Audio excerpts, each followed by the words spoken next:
النجم الشاب احمد حاتم، مبروك على التكريم. اهلا بيكي، الله يبارك فيكي. ميرسي. ومبروك على مسلسلات رمضان اللي كانت تجنن. الحمد لله، ويا رب كل سنه ان شاء الله. انت النهارده بتتكرم عشان خاطر انهي مسلسل في الاثنين؟ اظن حاره اليهود، لان الدعوه جات لي من العدل جروب. احمد، انت ما شاء الله عملت في رمضان مسلسلين الاثنين كسروا الدنيا، حواري بوخارست وحاره اليهود. انت حبيت نفسك في ايه، او انت اقرب لايه، ولا انت بعيد عن الشخصيتين؟ لا طبيعي، واحد يهودي متعصب وكده، فانا اكيد بعيد عن الشخصيه دي. والشخصيه التانية برضو كانت شخصيه مهزوزه راحت داعش، فبرضو يعني اكيد انا مش قريب لا، من انا ده. بتكلم ايه كانت اكتر شخصيه وانت بتعملها حسيت ان دي قريبه ليك، حسيت ان دي انت بتأدي فيها احسن، او ان دي انت حاببها؟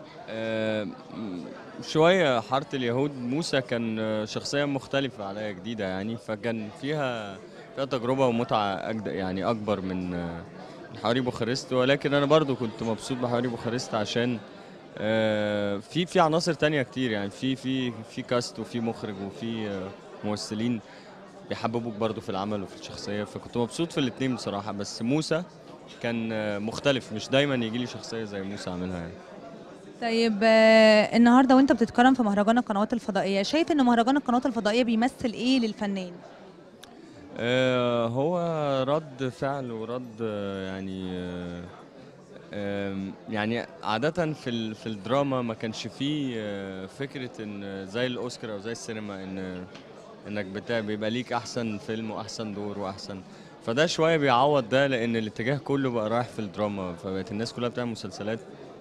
فهو شوية تقدير أو رد فعل للشغل في الدراما، فهو مهم طبعا لأي ممثل دلوقتي. طيب احمد، بتحضر لايه في رمضان الجاي؟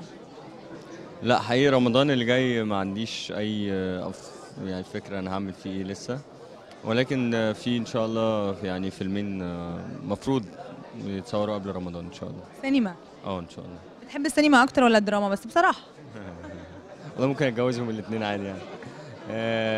لا اكيد الاثنين مهمين جدا، واكيد الواحد ابتدى في السينما وليه ليه ذكريات مهمة، وأهمية السينما تاريخيا مهمة جدا. ولكن الواقع دلوقتي بيقول إن الدراما هي اللي بتديك مساحة الدراما بتدخل بيوت كل الناس وهم قاعدين. انتشار بشكل كبير جدا، وبتديك مساحة إنك تطلع فيها شغل كتير. وده بقى هو ده المتاح، ده النافذة يعني اللي بتدخل منها. احمد، مبروك على التكريم ومبروك على وجودك معانا النهارده، وانا عايزاك بقى تقول كلمه لرئيس المهرجان احمد عليوي.